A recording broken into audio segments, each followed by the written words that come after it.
Hello guys, कैसे हैं guys. Bablu नाम का एक लड़का बहुत मेहनत करता था। अपने गांव में तरह तरह के रंग बिरंगे मटके बना के वो बेचा करता था। उसका ये खानदानी पेशा था। एक उसके साथ एक ऐसी घटना घटेगी वो उसने सपने में भी कभी नहीं सोचा था। अब एक बार वो अपने आंगन में बैठ कर के अपने मटके सजा रहा था। तभी उसकी भाभी वहाँ पर आती है और कहती है कि बबलू, अपने भाई की मदद करो, जा कर के दुकान में। क्यों इन मटकों के पीछे सारे दिन लगे रहते हो? कोई कमाई भी नहीं होती है तुम्हारी। मैं कब तक तुम्हें बैठ कर के खिलाऊं? वो कहता है कि भाभी, ये हमारा ख़ानदानी पेशा है, मैं इसको नहीं छोड़ूंगा और ये काम मैं करूंगा। भाभी कहती है तुम्हारे भाई को कहना पड़ेगा, मेरे बस का नहीं है। मैं सारा घर खर्च चलाती हूँ, मैं देखती हूँ, मैं बहुत परेशान हो जाती हूँ। और तभी वहाँ पर जो बबलू का बड़ा भाई होता है वो आ जाता है और कहता है, क्या बात है सावित्री, तुम क्या बात है सावित्री, तुम इसको इतना किस लिए बोल रही हो? वो कहती है, देखो जी, मैंने इसको कहा कि ये जाके तुम्हारी दुकान पे मदद करे, तो कहता है कि मैं मटके बेचने का काम नहीं छोड़ूंगा, ये ख़ानदानी काम है। वो कहता है हाँ, वो ठीक ही कह रहा है। और वो कहती है नहीं, मैं ऐसे इसको बैठ के नहीं खिला सकती, मैं कैसे करूं? मेरे मेरे बस का नहीं है, इसको घर से निकाल दो, ये मेहनत भी नहीं करता, बेकार बैठा रहता है और मुझसे बर्दाश्त नहीं होता। भाई ने वो कहता है कि ये मेरा छोटा भाई है, तुम इसको ऐसा नहीं कह सकती हो, इसके बारे में मैं गलत बिल्कुल भी नहीं सुन सकता हूँ। वो कहती है कि जैसे घर का खर्च मैं चलाती हूँ, मुझे पता है, तुम इसको घर से निकालो। बबलू कहता है भाभी, मैंने तो कुछ भी नहीं कहा, पता नहीं भैया भाभी क्यों इतना भड़क रही है। वो कहता है कि कोई बात नहीं, तुम अपना मटकी बेचने का काम करो, मैं भी अपना काम करता हूँ, मैं समझा लूँगा। अब बबलू अपने काम पे लग जाता है और मटकी बेचने के लिए जाता है। जब वो मटकी बेचने के लिए जाता है, वहाँ पर उसको एक भूरा चाचा मिलते हैं। भूरा चाचा कहते हैं, बबलू काम कैसे चल रहा है? वो कहता है ठीक है। आप कैसे हो चाचा? वो कहते हैं कि मैं तो ठीक हूँ, तुम सारा दिन भर गांव में घूमते रहते हो और कमाई भी तुम्हारी कुछ खास नहीं होती है। गांव में तुम ऐसा क्यों नहीं करते कि पास के गांव में जबलपुर में जा कर के तुम अपने मटके बेचो? वहाँ पर अमीर लोग रहते हैं जो तुम्हारे मटके ज़्यादा खरीद लेंगे और तुम्हें अच्छे कमाई हो जाएगी। वो कहता है चाचा, इसके बारे में मैं सोचूंगा, ज़रूर सोचूंगा। और वहाँ से अपने मटके बेचने के लिए चला जाता है।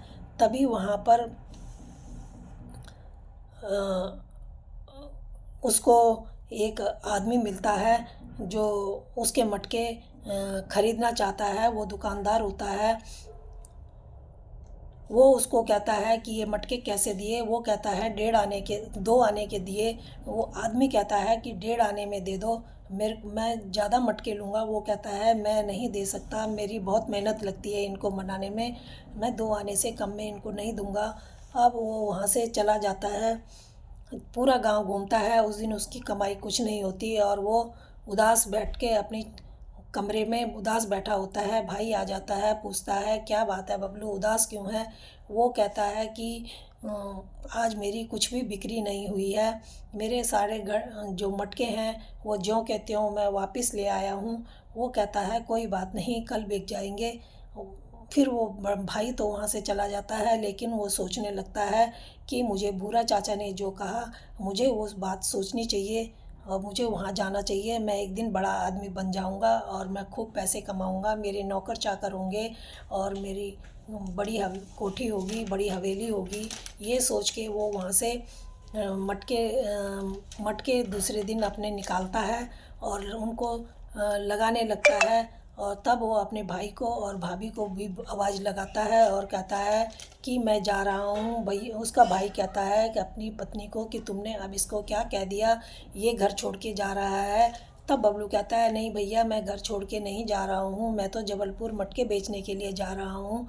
वहाँ पर अमीर लोग रहते हैं, मेरे मटके बिक जाएंगे वहाँ पर ज़्यादा, फिर मुझे अच्छा धन मिलेगा। वो वहाँ से निकल जाता है और आगे जाता है, जैसे ही वो जबलपुर के अंदर घुसता है उसके मटके बिकने शुरू हो जाते हैं। उसके आधे से ज़्यादा मटके तो बिक थोड़ी देर में ही बिक जाते हैं। अब वो वहाँ पर एक बुढ़िया उसको मिल जाती है। वो कहती है, उसको आवाज़ लगाती है। वो कहता है, हाँ चाची, क्या आपको मटके चाहिए? वो बुढ़िया कहती है, नहीं बेटा, मुझे मटके नहीं चाहिए, तुम इस गांव के तो नहीं लग रहे हो, तुम कहाँ से आए हो? फिर वो कहता है, मैं पास के गांव से मटके बेचने के लिए आया हूँ। बुढ़िया उसको कहती है कि बेटा तुम ऐसा करो कि यहाँ से थोड़ी दूर पर ही 3-4 मील दूर पर एक राजमहल है, तुम वहाँ पर जाओ। वहाँ पर राजकुमारी को इतने सुंदर सुंदर मटकों हैं तुम्हारे कि वो इसको ज़रूर ख़रीद लेगी। और उसको मटकों का बहुत शौक़ है, रंग बिरंगे मटकों का। तुमने बहुत अच्छी इसमें कारीगरी कर रखी है। वो कहता है कि ठीक है। अब वो महल की तरफ जाता है। वहाँ पर जा कर के जब वो महल के सामने जाता है और वहाँ पर जो सिपाही खड़े होते हैं उनको कहता है कि मुझे अंदर जाने दो, मुझे राजकुमारी से मिलना है। वो कहते हैं, किस लिए मिलना है? वो कहता है, मैंने सुना है राजकुमारी को रंग बिरंगे मटके बहुत पसंद हैं, वो मेरे मटके ज़रूर ले लेगी। वो कहता है, वो अंदर उसको राजकुमारी के पास लेके जाता है। राजकुमारी अपनी सहेलियों के साथ में बगीचे में बैठी हुई थी। राजकुमारी उस को मटके को देख के बहुत खुश होती है और कहती है, तुम्हारे मटके बहुत सुंदर हैं, लेकिन मुझको जिस मटके की ज़रूरत थी वो तुम्हारे पास नहीं है। वो कहता है आपको कैसा मटका चाहिए? मैं पूरी कोशिश करूँगा। राजकुमारी ने कहा, मटका जो मुझे चाहिए यहाँ से 3-4 किलोमीटर और दूर है, एक पहाड़ी पर है, और वहाँ पर कई लोग गए लेकिन कोई भी मटका लाने में सफल नहीं हुआ, और तुम क्या वहाँ से ला सकते हो? वो कहता है, मैं अपनी जान की बाजी लगा दूंगा, पर मटका आपके लिए वहाँ से ज़रूर लेकर आऊँगा। अब वो वहाँ चल पड़ता है। वो कहती है कि अगर तुम मुझे मटका ला के दोगे तो तुम्हें इतना धन दूंगा कि तुम्हारी 10 पीढ़ी भी बैठकर आराम से खा सकती है। अब वो पहाड़ के पास जैसे ही पहुँचता है तो वहाँ पर उसको पहाड़ को देख के डर लगने लगता है। वो पहाड़ बहुत डरावना लगता है। तभी वो देखता है कि पहाड़ के नीचे एक झोपड़ी है। झोपड़ी वो सोचता है किसकी होगी, मैं इसमें जाके देखता हूँ। वो जैसे जाता है, दरवाज़ा खटखटाता है, वहाँ से एक बूढ़ा आदमी निकल के आता है। बूढ़ा आदमी उसको कहता है कि बूढ़े आदमी से वो कहता है कि मैं यहाँ पहाड़ में जाना चाहता हूँ। बूढ़ा कहता है, तुमने मुझे तंग कर दिया और मैं अपने काम में बहुत व्यस्त रहता हूँ, बोलो तुम्हें क्या चाहिए, तुम्हें क्या कहना है? वो कहता है, मैं पहाड़ में मटकी लेने के लिए आया हूँ। वो कहता है, वहाँ जाना आसान नहीं है, और अगर तुम चले भी गए तो उसे ले पाना बहुत मुश्किल है। वो बबलू कहता है कि कैसे मैं वहाँ पहाड़ पर कैसे जाऊँगा और वहाँ से मटकी कैसे लाऊँगा? तब वो बाबा जो होता है, बुढ़ा आदमी, वो उसको बताता है कि तुम्हें अपनी जान की बाजी लगानी होगी। और वो कहता है, मैंने राजकुमारी को वचन दिया है, मैं अपनी जान की बाजी लगा दूंगा उसे लाने में। फिर वो जाता है, उसकी जो जिस चीज़ की उसको तलाश थी, वो मटके के लिए, तो बाबा उसको बताता है कि तुम्हें पहाड़ी पर जाना होगा और तुम्हें वहाँ पर एक गुफ़ा दिखाई देगी। गुफ़ा पश्चिम दिशा की तरफ एक गुफ़ा दिखाई देगी। उस गुफ़ा के अंदर तुम्हें जाना है और वो बहुत अनोखी गुफ़ा है। उसमें तुम्हें अंदर जा कर के हाथ ऊंचे कर लेने हैं दोनों, और थोड़ी देर इसी मुद्रा में खड़े रहना है, और फिर तुम्हारे दाहिने हाथ में एक मटकी आ जाएगी। तुम उस मटकी को ले करके आना, लेकिन ध्यान रहे कि वो मटकी तभी तुम्हें मिल सकती है, तुम तभी जीवित बच सकते हो कि जब तुम्हारे दिल में कोई छल कपट ना हो, कोई बेईमानी ना हो और लालच ना हो, तभी वो मटकी तुम्हारे पास रह सकती है, वरना तुम्हें जान से हाथ भी धोना पड़ेगा। वो हिम्मत करता है और ऐसा ही करता है। अब उसको बस उसके दिल में एक यही बात थी कि मुझे राजकुमारी तक मटका लेके जाना है, मटका पहुंचाना है। अब वो वहाँ से मटका लेता है और आता है, और फिर वो जब वहाँ से आ रहा होता है, उसे एक आदमी, बुढ़ा आदमी दिखाई देता है। और वो आदमी ऐसा होता है कि ऐसे लग रहा था कि खूंखार और डाकू लग रहा था, और उसके पास बंदूक भी थी। वो उसको देख करके डर जाता है। वो उसको अपनी बंदूक की नोक पर अपनी झोपड़ी में ले जाता है और कहता है कि ये मटका मुझे दे दे, वो नहीं देता है।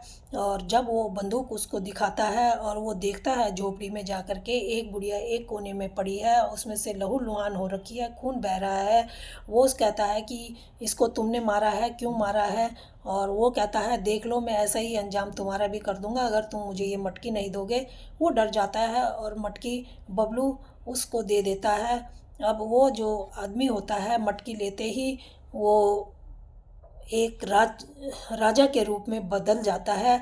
और राजा जब राजा के रूप में बदलता है और जो वहाँ पर लहूलुहान एक औरत पड़ी हुई थी जिसमें से खून बह रहा था, वो औरत मृत लग रही थी, वो एकदम से जिंदा होके और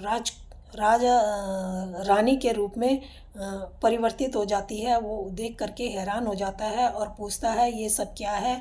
वो बताते हैं, राजा बताता है कि ये एक शाप के कारण हुआ, क्योंकि मैं वहाँ पर मटकी लेने के लिए गया था और मैं वो सब नहीं कर सका और मैं इस वजह से ऐसा हो गया हमारे साथ में। अब वो जो होता है बबलू, वो वहाँ से निकलता है।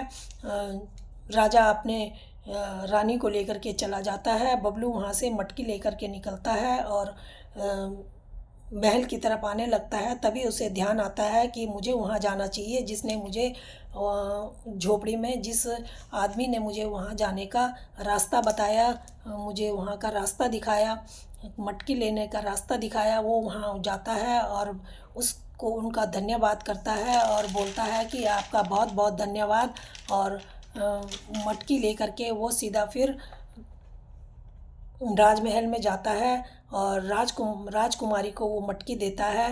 राजकुमारी हाथ में वो मटकी लेते ही अपने पूरे बदन में उस मटकी को फिराने लगती है। वो जैसे ही पूरे बदन में मटकी फिराती है, उसका बदन चमकने लगता है और उसमें से बहुत सुंदर वो राजकुमारी बन जाती है। वो ये सब देख के हैरान होता है कि और फिर राजकुमारी से पूछता है। राजकुमारी बताती है कि मुझे एक ऐसा रोग हो गया था जो किसी भी डॉक्टर और हकीम वैद्य से ठीक नहीं हो रहा था, जिसका इलाज ये मटकी ही थी। इसीलिए मैं इस मटकी को लेने के लिए मैंने घोषणा कर रखी थी, लेकिन इसको लेने के लिए कई लोग गए लेकिन किसी को भी सफलता नहीं मिली, कोई भी वापस लौटकर आज तक नहीं आया।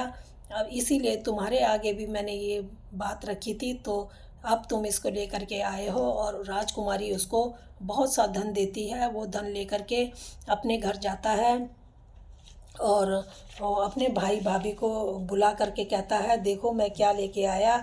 भाई भाभी को सारी बात बताता है और